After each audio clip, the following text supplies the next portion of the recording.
Logic of ఎక్కడైతే capital యొక్క logic నియంత్రణలో ఉంటుందో అది అధికారం చెలాయిస్తుందో అక్కడ పెట్టుబడిదారు వ్యవస్థే నిర్మించబడుతుంది, సోషలిజం నిర్మించబడదు అని ఇస్లాం మిస్జర్ చాలా క్లియర్గా చెప్పారు. ప్రభాత్ పట్నాయక్ గారు కూడా దాదాపు అదే విషయము వేరే మాటల్లో చెప్పారు. చైనాలో నిర్మించబడేది పూర్తిగా నయా ఉదారవాద పెట్టుబడిదారీ వ్యవస్థ. ఈ విషయంలో ఏ రకమైన అనుమానం పెట్టుకోనక్కర్లేదు. పెట్టుబడిదారీ వ్యవస్థ నుంచి సోషలిజానికి మారటం అనేది సాధ్యం కాదు. మరో విప్లవం జరగాలేమో. మీరు చాలా చక్కగా ఈ వివరాలు ఇచ్చారు, సంతోషము. ఇప్పుడు ప్రశ్నలు అడగవచ్చు, వాటికి సమాధానాలు కూడా మనం లిమిటెడ్ టైంలో మనం చర్చిద్దాం. ప్రశ్నలు కొంచెం బ్రీఫ్గా ఉంటే బాగుంటుంది. మల్లికార్జునరావు గారు, please take over. Okay okay, thank you Vijay Kumar గారు. చాలా ఓపికగా మీరు కూడా దాదాపు సమావేశం ప్రారంభమై 2 గంటల కరెక్ట్ 2 గంటలు అయింది. ఇప్పటి వరకు కూడా సభ్యులందరూ దాదాపుగా 75 మంది ఆన్లైన్లో ప్రజెంట్ లాగిన్ అయి ఉన్నారు. మిత్రులారా, ఎవరైనా కానీ సరే ఈరోజు జరిగినటువంటి అంశానికి సంబంధించి మీకు ఏదైనా కానీ సరే సందేహాలు ఉంటే దాన్ని మీరు క్లుప్తంగా అడగండి, వాటిని ఆన్సర్ చేయడానికి ప్రయత్నం చేస్తానండి.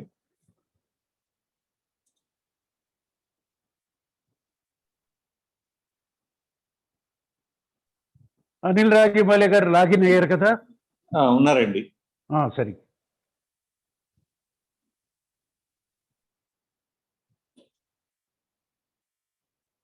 అలాగే రేపు శనివారం రోజు సమావేశం, శుక్రవారం రోజు 23వ తారీఖు సాయంత్రం 6:30 గంటలకి రెగ్యులర్గా మన సమావేశం 6:30కి స్టార్ట్ చేస్తున్నాము. రేపు చివరి సమావేశం మనకి 23వ తారీఖు శుక్రవారం రోజు. ఆ రోజు వక్తలుగా కొండూరు వీరయ్య గారు, ఇఫ్టు ప్రసాద్ గారు ఇద్దరు ఉన్నారు. నేటి చైనా ఎటు వెళ్తుంది అన్నటువంటి అంశం మీద కొద్దిగా అంశానికి ఉన్నటువంటి ప్రాధాన్యత దృష్ట్యా, అలాగే స్పీకర్స్ ఉన్నటువంటి ఇద్దరు కూడా మంచి స్పీకర్స్. ఆ రోజు మీటింగ్ 6:30 బదులు దాన్ని 6 గంటలకే స్టార్ట్ చేస్తే కానీ మనకి సమయం సరిపోదు. కాబట్టి ఆ సమయంలో ఉన్నటువంటి మార్పును కూడా మిత్రులందరూ గమనించండి. మీ అందరికి కూడా లింక్ కూడా మళ్ళీ నేను వీళ్ళందరూ రేపే పంపిస్తాను. శుక్రవారం సమావేశం సాయంత్రం 6 గంటలకే ప్రారంభమవుతుంది. నేటి చైనా ఎటు వెళ్తుంది అన్నటువంటి అంశం. కొండూరు వీరయ్య గారు, ఇఫ్టు ప్రసాద్ గారు. సో మిత్రులకు ఎవరికి ఎటువంటి సందేహాలు లేవు అని చెప్పి భావిస్తూ సమావేశాన్ని క్లోజ్ చేద్దామండి. బాలసుబ్రహ్మణ్యం గారు, మీరు ఒకసారి అన్మ్యూట్ చేసుకుని ఓట్ ఆఫ్ థ్యాంక్స్ చెప్పండి. సార్, ఇక్కడ ఒక ప్రశ్న వచ్చింది, కల్పనా గారు అని చెప్పేసి అడిగారు. అమెరికా సామ్రాజ్యవాదాన్ని ఎదుర్కోవడానికి చైనా ఈ పందాన్ని ఎంచుకుందని వాదనలు ఉన్నాయి, అందులో వాస్తవం ఎంత?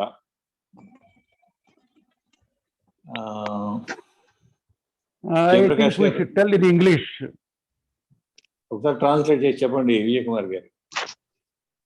అమెరికా సామ్రాజ్యవాదాన్ని ఎదుర్కోవడానికి చైనా ఈ పందాన్ని ఎంచుకుందని వాదనలు ఉన్నాయి, అందులో వాస్తవం ఎంత? Anilji, there is one argument that to counter American imperialism, China has chosen this path. So what is your opinion on this? In order to counter America to choose the path of developing productive forces and information technology is good, but to choose the capitalist and monopoly capitalist path of development is wrong. How do you explain the fast emergence of billionaires and millionaires and concentration of economic wealth in the hands of few? That is a very, very disturbing trend in China. And in this way, America cannot be countered in the long run. In short run, it may be countered on this or that issue, but in the long run, it will become a battle for big power without much difference in social economic nature. And that is a very dangerous development that is taking place in China that we have to realize. ఒక వాక్యంలో నేను కూడా చెప్పొచ్చండి మరల గారు నా అభిప్రాయం. చెప్పండి. వాస్తవానికి అమెరికా సామ్రాజ్యవాదాన్ని ఎదుర్కొంటుంది చైనా అని అనుకోవటమే తప్పని నా అభిప్రాయం అండి. ఇందాక చెప్పినట్టు అమెరికా చైనా ఈ రోజు ప్రపంచానికి అమ్మా నాన్నగా ఉండాలనేది చైనా ప్రొజెక్ట్ చేస్తున్న విషయం. ఒకవేళ వాళ్ళిద్దరికి అంత ఇందాక మనం అనుకున్నట్టు చైనా సోషలిస్ట్ నిర్మాణంలో భాగస్వాములు అవడానికి చైనా కంపెనీలో పెట్టుబడి పెట్టాను అనుకోవాలా? లేదు ఈ రోజు కూడా ఒక 2 రోజుల క్రితం వాళ్ళు చేసిన గ్లోబల్ టైమ్స్ లో ఎడిటోరియల్ వచ్చింది ఏంటంటే మనం కోఆపరేట్ చేసుకోవాలి, మనం వీ షుడ్ నాట్ కన్ఫ్రంట్. ఈ విషయాన్ని అమెరికా పట్టించుకోవట్లేదు, అర్థం చేసుకోవట్లేదు అని చెప్పింది. కాబట్టి ఇది పెట్టుబడి ఈ రోజు ఘర్షణ లేదు, సామ్రాజ్యవాదం ఇట్లా చూడటమే తప్పు. దీని సామ్రాజ్యవాదం సోషలిజం అనుకుంటే అపదాలు వస్తాయి, లేనప్పుడు రాదు. ఒకవేళ ఏదైనా ఘర్షణ జరిగినా పెట్టుబడికి మధ్య మన ఒక వ్యాసంలో ఒక ఆయన రాశారు, ఈ రోజు చైనాలో సోషలిజం ఉందనడానికి కారణం ఏంటంటే ఎలా చెప్పొచ్చు అంటే పెట్టుబడిదారు G7 దేశాలన్నీ చైనా మీదకి వస్తున్నాయి. సో పెట్టుబడికి ఘర్షణ ఉండదండి. మొదటి ప్రపంచ యుద్ధం ఎవరికి జరిగింది? సోషలిస్ట్ దేశాలకి పెట్టుబడిదారు దేశాలకి జరిగిందా? పెట్టుబడిదారు దేశాలకి జరిగిందా? కాబట్టి అట్లా చూడటమే తప్పు. ఒకవేళ ఘర్షణలు వచ్చినా అది పెట్టుబడికి మధ్య ఘర్షణగా చూడాలి తప్ప అటువంటి ఘర్షణ ఏమి లేదు. 5-6 ఏళ్ల క్రితం లేదు, ఇప్పుడు లేదు. వాళ్ళు అమ్మా నాన్నల్లాగా ఉండాలని చైనా కోరుకుంటుంది, అమెరికా చైనా. అసలు చైనాయే సామ్రాజ్యవాదం అనేది లేదు, ఆ కన్సెప్టే తప్పు అని కూడా ఆర్గ్యూ చేసింది ఒకసారి మన ఢిల్లీలో జరిగిన ఒక సమావేశంలో. కమ్యూనిస్ట్ పార్టీలు 200 పార్టిసిపేట్ చేసాయి.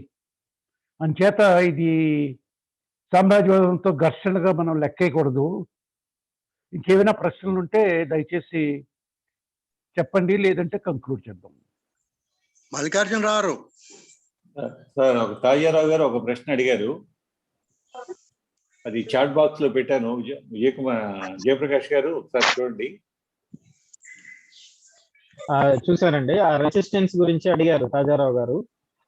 యాక్చువల్గా అట్లాంటి రెసిస్టెన్స్ కొంత నేను ఇందాక పికింగ్ యూనివర్సిటీలో లా ప్రొఫెసర్ చెప్పానండి. అట్లాంటి వాళ్లే కాకుండా అనేక కమ్యూనిస్ట్ గ్రూప్స్, పర్టికులర్ గా మావోయిస్ట్ గ్రూప్స్ అక్కడ వీటికి వ్యతిరేకంగా చాలా ప్రయత్నం చేస్తున్నాయి. పర్టికులర్ గా వాళ్ళు ఎంత కాదనుకున్నా కానీ ఈ రోజు గ్లోబలైజ్డ్ దాంట్లో కొన్ని ఉపయోగించుకొని మార్క్సిస్ట్ గ్రూప్స్ కూడా అక్కడ ఏర్పడుతున్నాయి. వాళ్ళ ప్రయత్నాలు జరుగుతున్నాయి. అట్లాంటి వెబ్సైట్స్ అన్నిటినీ చైనా బ్లాక్ చేస్తుంది. మనందరికీ తెలిసిందే, ఇంతగా గ్లోబలైజేషన్ కోరుకుంటున్న చైనా అక్కడ ఫేస్బుక్ ఉండదు, ట్విట్టర్ ఉండదు, యూట్యూబ్ ఉండదు. చైనాలో ఏం జరుగుతుందో బయట ప్రపంచానికి తెలియదు. కానీ అక్కడ ఉన్న మావోయిస్ట్ వెబ్సైట్స్ అనేక వాటిని చైనా చేస్తుంది. మొన్న కూడా 100 సంవత్సరాల వేడుకల సందర్భంగా ఇట్లాంటి గ్రూప్స్ అనేక మందిని వాళ్ళు ముందుగా గృహ నిర్బంధం చేసి అనేక ఆ రకమైన ఉక్కుపాదం అయితే అట్లాంటి గ్రూప్స్ మీద చేస్తున్నారు. ఆ రెసిస్టెన్స్ అయితే ఉంది, పెరుగుతుంది. ఈరోజు youth unemployment 18 to 25 youth unemployment 13% ఉందండి చైనాలో. దీనికి సంబంధించి కూడా అనేక డాక్యుమెంటరీస్ ఉన్నాయి. ఎందుకు కాస్ట్ ఆఫ్ లేబర్ పెరిగిన తర్వాత అక్కడ వచ్చే ప్రాబ్లమ్స్ ఏంటి? ఒక క్యాపిటలిజంలో నిరుద్యోగం, అసమానతలు అనివార్యం. చైనాలో కూడా అనివార్యంగా ఉన్నాయి. అది పెరిగే కొద్ది రెసిస్టెన్స్ ఖచ్చితంగా పెరుగుతుందండి. అక్కడ వ్యాక్సిన్ గురించి ఒకటి అడిగారండి, అది చెప్పొచ్చండి నేను? సార్ ఒక్క నిమిషం అండి. వారు అడిగిన ప్రశ్నని, అమెరికా చైనా అమ్మా నాన్న అయితే కరోనా వారి తాజా బిడ్డ అనుకోవచ్చా? కరోనా కూడా పెట్టుబడి కేంద్రీకరణ కోసం ఉపయోగపడుతుందా అన్నటువంటి ప్రశ్న ఒకటి అడిగారు. విజయ్ కుమార్ గారు దీన్ని కొద్దిగా ట్రాన్స్లేట్ చేసి అనిల్ రాజమౌళి గారికి కూడా చెప్పండి. ఇద్దరు దీని మీద స్పందిస్తారు. Anil ji, one question, tricky question is that can we consider corona to be the illegitimate child of America and China because it is in the interest of capital? See, corona is a very complicated question, and Chinese attitude towards corona has been, as far as world interests of the world are concerned, Chinese attitude has been irresponsible. And in that way, it has helped its attitude, the attitude of US imperialism, willy-nilly. They may have done inside China, that is, it is not very clearly known, but on the international level, their attitude has helped the propaganda mill of the Western countries and has not been properly countered, particularly in the interests of the developing nations. So developing countries feel left out due to the attitude of China. Jayaprakash గారు. అది actually ఇందాక డెంగ్యూపింగ్ మనం అనుకున్నాం, మంచి మాట అండి. Seeking truth from facts అండి. So corona origins మీద కొంత డౌట్, ఈ మధ్య హిందూలో కూడా మంచి ఆర్టికల్ వచ్చింది. సో అది పక్కన పెడితే ఒక ఇంట్రెస్టింగ్ విషయం ఏంటంటే, ఇప్పుడే మనం మాట్లాడుకున్నాం చైనాకి అమెరికాకి ఏదో యుద్ధం జరుగుతుంది. అమెరికాలో నేషనల్ ఇన్స్టిట్యూట్స్ ఆఫ్ హెల్త్ అనేది మొత్తం అమెరికా ఆరోగ్య రంగానికి సంబంధించిన ఎపిక్ బాడీ. వాళ్ళు ఇట్లాంటి కరోనా వైరస్, సార్స్ ఇట్లాంటి వాటికి రీసెర్చ్ కి సంబంధించి బయోన్టెక్ అనే కంపెనీకి దీనికి కొత్తగా ఒక ఎంఆర్ఎన్ఏ, ఎంఆర్ఎన్ఏ టెక్నాలజీతో కొత్తగా వైరస్ వ్యాక్సిన్స్ మొట్టమొదటిసారి దీనికే వాడుతున్నారు. ఈ టెక్నాలజీని బయోన్టెక్ అనే కంపెనీకి అవుట్ సోర్స్ చేసింది NI, national institutes of health America. BioNTech అనే జర్మన్ కంపెనీ వ్యాక్సిన్ తయారు చేసింది సింథటిక్ ఆర్టిఫిషియల్ మెథడ్ లో. దీన్ని ఫైజర్ వాళ్ళు మార్కెటింగ్ చేస్తున్నారు బయోన్టెక్ తో. ఇదే బయోన్టెక్ తో ఫోసన్ ఫార్మా అనే చైనా కంపెనీ 1.5 సంవత్సరం క్రితం అగ్రిమెంట్ చేసుకున్నాయి. ఇది కూడా గ్లోబల్ టైమ్స్ వాళ్ళు అఫీషియల్ గా చెప్తున్నారు. నేను చెప్పిన వాటిలో 99% official information from China. Fosun pharma 1.5 సంవత్సరం క్రితం బయోన్టెక్ చేస్తుంది. అంటే ఇప్పుడు అమెరికా, జర్మనీ, చైనా ఈ ముగ్గురు కూడా వ్యాక్సిన్ ప్రొడక్షన్ లో ఉన్నారు. కాబట్టి వాళ్ళ మధ్య కాన్స్పిరసీ థియరీస్ పక్కన పెడితే వైరుధ్యం ఉంటే ఫోసన్ కంపెనీకి ఎందుకు ఇస్తారు అమెరికా వాళ్ళు వ్యాక్సిన్ ఎంఆర్ఎన్ఏ? సో ఆరిజిన్స్ మీద కూడా చాలా ఉన్నాయి. అట్లాంటి అనుమానాలు అయితే మనం దానికి సంబంధించిన ఇంట్రెస్టింగ్ ఇన్ఫర్మేషన్ కూడా ఈ మధ్య వస్తుంది, మనం అది చూడొచ్చు. నా అభిప్రాయం. ఓకే అండి. చాట్ బాక్స్ లోనే ఇంకొక క్వశ్చన్ ఒకటి వచ్చింది. 100 ఏళ్ల చైనా పార్టీ, కమ్యూనిస్ట్ పార్టీ చర్చల్లో, తీర్మానాల్లో కార్మిక వర్గ అంతర్జాతీయత గురించి చైనా పార్టీ ఏమైనా చెప్పిన సమాచారం మీ వద్ద ఉందా? Yeah, very good question. It says, the question is that, does any document of the CPC mention working class internationalism on the occasion of the centenary celebrations? Today, Chinese Communist Party documents do not mention internationalism. They are not mentioning solidarity with the communist parties of the world normally. Support for World Communist Movement and the communist parties and revolutionary national liberation movement was a common thing with CPC during the 50s, even in early 60s.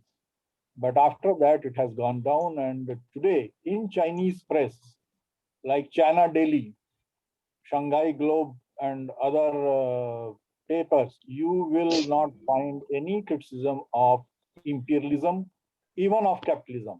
The word capitalism and imperialism are absent from Chinese press that anybody can see who read English Chinese papers published from China itself. And therefore, Chinese support for world revolutionary and democratic movements, they are deprived of Chinese support. They don't anymore support, express any support, except on the individual basis here and there. Jayaprakash గారు, మన దగ్గర ఏమైనా సమాచారం? ఏం లేదండి, ఒక to add to what Anil ji told. So ఇప్పుడు కార్మిక వర్గ అంతర్జాతీయ పక్కన పెడితే తాలిబాన్ తో వ్యాపారానికి సిద్ధపడుతుందండి చైనా. తాలిబాన్ అధికార ప్రతినిధి చైనా మాకు ఫ్రెండ్ అని ప్రకటించారు. అది గ్లోబల్ టైమ్స్ లోనే వచ్చింది. ఏంటంటే తాలిబాన్ తో అట్లానే ప్రభుత్వంతో చర్చల ద్వారా అక్కడ పెట్టుబడులు పెట్టడానికి చైనా ప్రభుత్వ, ప్రైవేట్ పెట్టుబడిదారులు సిద్ధంగా ఉన్నారని చైనా ప్రకటిస్తుంది. సో ఈ రోజు తాలిబాన్ తో వ్యాపారం చేసిన వాళ్ళు రేపు ఆర్ఎస్ఎస్ తో చేయరని మనం అనుకోవాలా అనేది నేను యాడ్ చేయదలుచుకున్నాను. పరిస్థితి ఇక్కడ ఉంటే ఇక కార్మిక వర్గ అంతర్జాతీయ క్యూబా గురించి చూస్తున్నాం, ఎంత ఎదురు అడ్డుపడి క్యూబాని రక్షిస్తున్నాం మనం చూస్తున్నాం. తాలిబాన్ తో వ్యాపారం చూస్తున్నాం. అటు రేపు ఆర్ఎస్ఎస్ తో వ్యాపారం చేసినా ఏమాత్రం ఇబ్బంది లేదు. కమ్యూనిస్ట్ పార్టీలు మించినట్టు బీజేపీ డెలిగేషన్ కూడా 2 ఏళ్ళకి 3 ఏళ్ళకి వెళ్ళి చైనా కమ్యూనిస్ట్ పార్టీ ఆహ్వానం మీద బీజేపీ వెళ్ళి వస్తుందండి చైనా. కాబట్టి ఇక మిగతా విషయాలు చెప్పాల్సిన అవసరం లేదని అనుకుంటున్నాను. సార్ కె రామ్మోహన్ రావు గారు మీరు ఏదో ప్రశ్న అడుగుదాం అనుకున్నట్టున్నారు, అన్మ్యూట్ చేసుకుని అడగండి.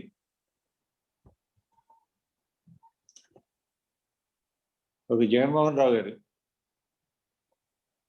అదే ఒక క్వశ్చన్ అక్కడ పెట్టారండి స్పెషల్ ఎకనామిక్ జోన్స్ గురించి, అనిల్ గారు చెప్తే okay. Hello comrades, good evening to all. ఇప్పుడు కరోనా పరిస్థితుల్లో కూడా అసలు ప్రపంచవ్యాప్తంగా గ్లోబలైజేషన్లో ఎటువంటి సహాయానికి ముందుకు రావట్లేదు. వేరే కారణాలు వ్యక్తిగతాలు తీసుకోవద్దు, ఎందుకని మానవతా దృక్పథం తగ్గిపోతుంది. అది నా ఇది డైరెక్ట్ గా మన సబ్జెక్ట్ కి సంబంధించింది కాదు, మనకి టైం తక్కువ ఉంది. అంటే సబ్జెక్ట్ మన కమ్యూనిస్ట్ భావాలతో అది మానవత్వం మర్చిపోతుంది. కారణాలు ఏంటి? అది చిన్న విశ్లేషణ అడుగుతారని అడుగుతున్నాను. సబ్జెక్ట్ ఓకే, నేను ఫాలో అవుతున్నాను. Okay, thank you Rammohan Rao గారు.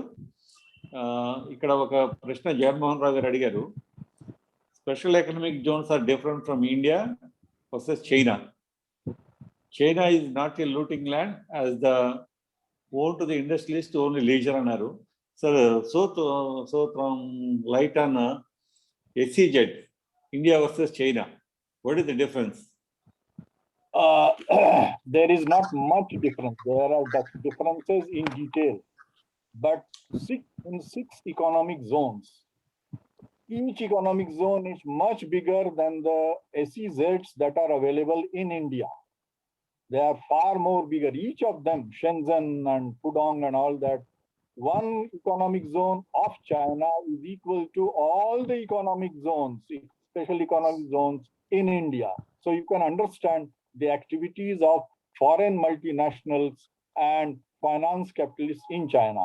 Of course, initially there were some steps to control them, but gradually the state and party agencies are facilitating the activities of these special economic zones.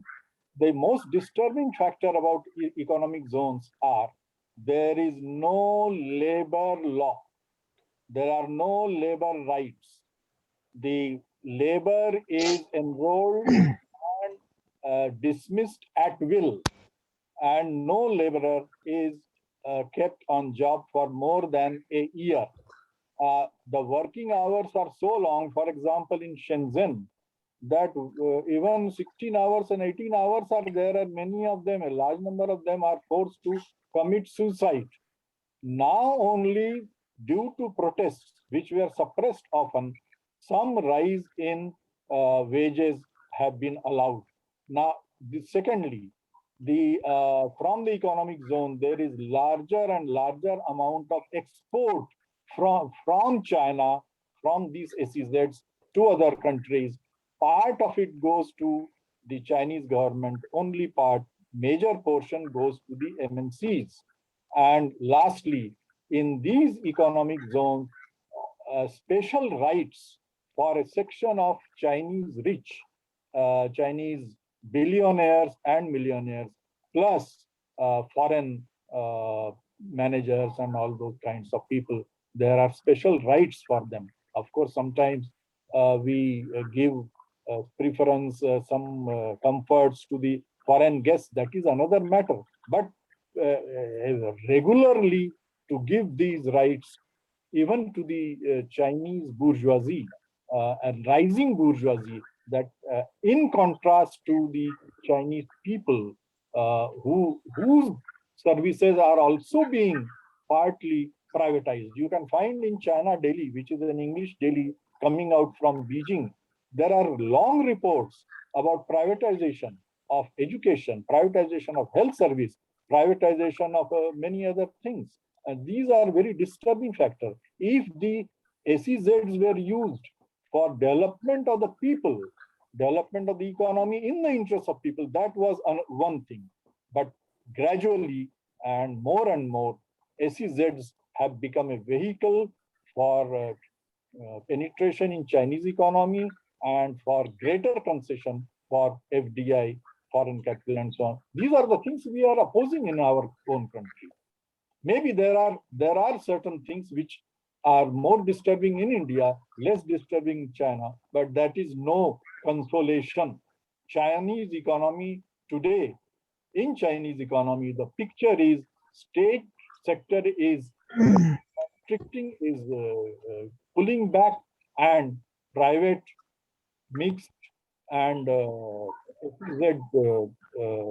MNC directed, finance capital directed sector is advancing. Besides, there are powerful stock exchanges, and on these stock exchanges are becoming now vehicles for growth of finance capital. Earlier they were not. Earlier they were genuine stock exchanges few decades back, but today on the stock exchange, speculation is going on a very big scale, something similar to New York Stock Exchange or London Stock Exchange, and even in our country's stock exchange like Bombay and so on and so on. So these are very disturbing trends that are taking place in China. So I Jayaprakash would garu like మీరు to ఏమైనా add add one చేస్తారా? point here. 1 second. See, FDI inflow into India is only a fraction of what China gets. It is almost 50 times India's FDI inflow. Correct. And correct. China's this SEZ made a very big impact on Chinese economy, whereas in India, SEZ impact is very minimum. Thank you. Mallikarjuna Rao garu. Sir ఒక జయప్రకాష్ గారు మీరు ఏమైనా add చేసేది ఉందా దీనికి? అనిల్ గారు చాలా clear గా చెప్పారండి. ఇన్ఫాక్ట్ అక్కడ ఇంకా రివర్స్ లో ఇండియా కంటే ఇంకా ఘోరంగా ఉంది. అక్కడ అంబానీకి ఇక్కడ 99 సంవత్సరాలు లీజుకి ఇచ్చామా లేదా మొత్తం ఆయనకే ఇచ్చేసామా అన్నది ఇష్యూ కాదండి. కార్మికులుగా ఎంత దోపిడీ జరుగుతుంది, ఎంత డిసిప్లిన్ దోపిడీ జరుగుతుంది అనే కారణం చూస్తే అక్కడ ఇంకా ఎక్కువ జరుగుతుంది. లీజుకి ఇచ్చి ఆయన జగన్మోహన్ రావు గారు భూమి గురించే మాట్లాడారు. మిగతా అన్ని భూమి లీజు ఇది ముఖ్యం కాదండి, మిగతా అన్ని రూపాల్లో ఇంకా చాలా దారుణమైన దోపిడీ జరుగుతుంది.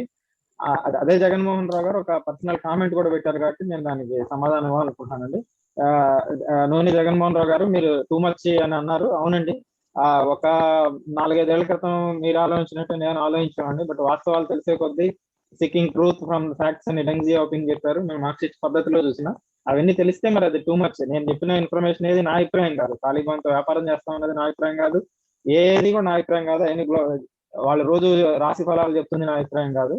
ప్రతిదానికి ఆధారం ఉందండి. అంటే మనకి వాస్తవాలు తెలియనంత కాలం మనకి ఇప్పుడు ఈ పాటికి ఉన్న అభిప్రాయాలకి మనం కట్టుబడి ఉన్నప్పుడు ఇదంతా టూ మచ్ గానే అనిపిస్తుంది. బట్ వాస్తవాలు అయితే వేరుగా ఉన్నాయి. సరే, ఇంకొక యువమిత్ర ఒక ప్రశ్న అడిగారు. మొత్తం ప్రపంచం దృష్టిలో కమ్యూనిజంని చైనా తప్పుదారి పట్టించే ప్రమాదం ఉందంటారా? కుమార్ గారు ఇంగ్లీష్ లో కూడా చెప్పండి. మీరు ఎక్స్ప్లెయిన్ చేసి చెప్పాలి దాన్ని. మొత్తం ప్రపంచం దృష్టిలో కమ్యూనిజంని చైనా తప్పుదారి పట్టించే ప్రమాదం ఉందంటారా?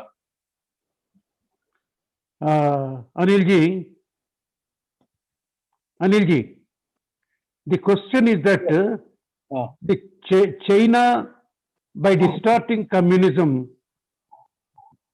is it leading the world into a danger for the revolution?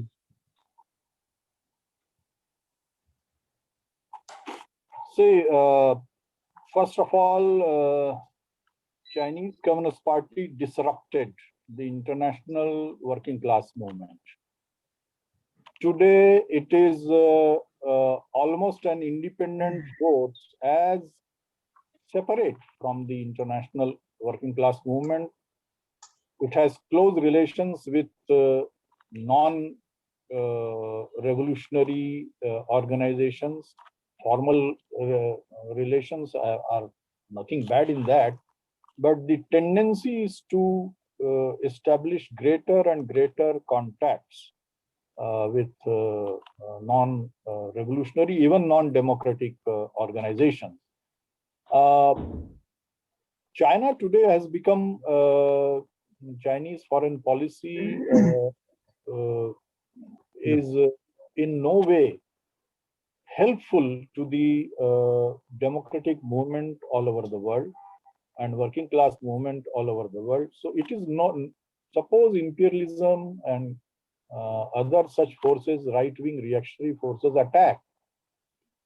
These forces cannot depend or cannot expect a support from Chinese Communist Party, and that is very strange. These trends actually began during Mao's time. It started, and during Deng's time, with the attack on Vietnam, Deng-led China wanted to show its power at the time of withdrawal of US troops from Southeast Asia. Of course, Vietnam taught a lesson and China had to withdraw, but that was a show of great power nationalism. And therefore, we can say today that quite often the position of democratic and revolutionary forces are endangered, or they are helpless, you can say, in the face of Chinese attitude. That much can be said, definitely. Jayaprakash గారు మీరు ఏమైనా add చేస్తారండి? ఇప్పుడు ఇందాక జరిగిన చర్చలోనే American factory అని ఒక మంచి డాక్యుమెంటరీ ఉందండి నెట్ఫ్లిక్స్ లో, కార్మికులు, కార్మిక హక్కుల గురించి. చైనాలో ఎటు లేవు, అమెరికాకి వెళ్ళిన చైనీస్ కార్పొరేట్ అమెరికాలో కూడా ట్రేడ్ యూనియన్ వద్దు, ట్రేడ్ యూనియన్ హక్కులు వద్దు అని చెప్పి అమెరికన్ కార్మిక వర్గాన్ని ఎట్లా వాళ్ళ మీద చేస్తున్నారు అనేది అది రియల్ ఎవిడెన్స్, రియల్ ఫుటేజ్ తో ఉంది డాక్యుమెంటరీ. ఈ ప్రశ్న కూడా చాలా ముఖ్యమైన ప్రశ్న అండి ఆదిత్య గారు అడిగినది. మొన్న ఒక మిత్రుడితో కూడా మాట్లాడుతూ, మొన్నటిదాకా రష్యా పేరు చెప్పి మనం మార్చదాన్ని చెప్పాము, రష్యాని ఎగ్జాంపుల్ గా చూపించి చెప్పాము, ఇప్పుడు మరి ఏదో ఒకటి ఉండాలి కదా అని మనం చైనాను రష్యాను చూపించి మార్చదాన్ని చెప్పాల్సిన అవసరం, అదే ఖచ్చితమైన అవసరం లేదండి. చైనాను చూపించి అసలు చెప్పాల్సిన అవసరం లేదు. కాబట్టి ఆ రకంగా చూసినప్పుడు చైనాను చూపించి ఇది మార్క్సిజం అని చెప్తే దానికి ఇంకా ఎక్కువ నష్టం, మీరు అన్నట్టు 100% నష్టం. అంటే దాన్ని విమర్శించడమే మార్క్సిజం. ఈ రోజు నిజమైన మార్క్సిజం అంటే చైనాను విమర్శించడమే. చైనాని ఖచ్చితంగా మీరు అన్నట్టు ప్రపంచం మొత్తాన్ని ఆ పేరుతో, సోషలిజం పేరుతో తప్పుదారి పట్టిస్తుందని నేను కూడా అభిప్రాయపడుతున్నాను. తర్వాత ఈ సందర్భంగా చిన్నది ఒకటి యాడ్ చేయాలండి. వామపక్ష పార్టీల ఆధ్వర్యంలో వామపక్ష భావజాలను ప్రజల్లోకి విస్తృతంగా తీసుకెళ్తారన్నటువంటి ఒక ఆశతోటి స్టార్ట్ చేసినటువంటి ఒక 2 ఛానల్స్ కూడా మీరు చెప్తున్నటువంటి ఇందాక గ్లోబల్ టైమ్స్ పత్రికలో ఎలా అయితే రాశి ఫలాలు వస్తున్నాయో దాన్ని స్ఫూర్తిగా తీసుకుని వీళ్ళు కూడా రాశి ఫలాలను చెప్పడం, లేదా హనుమాన్ యంత్రాన్ని కొనండి, ఇట్లాంటివన్నీ కూడా ఇవి కూడా మన ఛానల్స్ లో వచ్చినటువంటి వైనం ఇది. బహుశా వీళ్ళు కూడా అక్కడి నుంచి స్ఫూర్తిగా తీసుకుంటారేమో. ఇది లైటర్ వి మాట తీసుకోండి. నెక్స్ట్ ఇక ఎటువంటి ప్రశ్నలు లేవనుకుందామండి. టైం కూడా 2:30 గంటలు అయింది. ఇప్పుడు మీటింగ్ స్టార్ట్ చేసి దీంతో ఇక్కడితో కంక్లూడ్ చేద్దాం. ఇది all India progressive forum Guntur జిల్లా కార్యదర్శి బాలసుబ్రహ్మణ్యం గారిని ఒకసారి అన్మ్యూట్ చేసుకుని ఓటాక్తాన్ని చెప్పవలసిందిగా కోరుతున్నానండి. మల్లికార్జున గారు, నా మాట వినబడుతుందా? వినపడుతుందండి. Okay, thank you. సుమారు 95 మంది దాకా అటెండ్ అయ్యారు ఈ జూమ్ మీటింగ్ కి. All India progressive forum China communist party శతవార్షికోత్సవాల సందర్భంగా ఏర్పరిచాము ఈ సిరీస్. ఇది మూడవది. దీనికి అధ్యక్షత వహించిన విజయ్ కుమార్ గారికి, ప్రధాన స్పీకర్స్ గా ఉన్న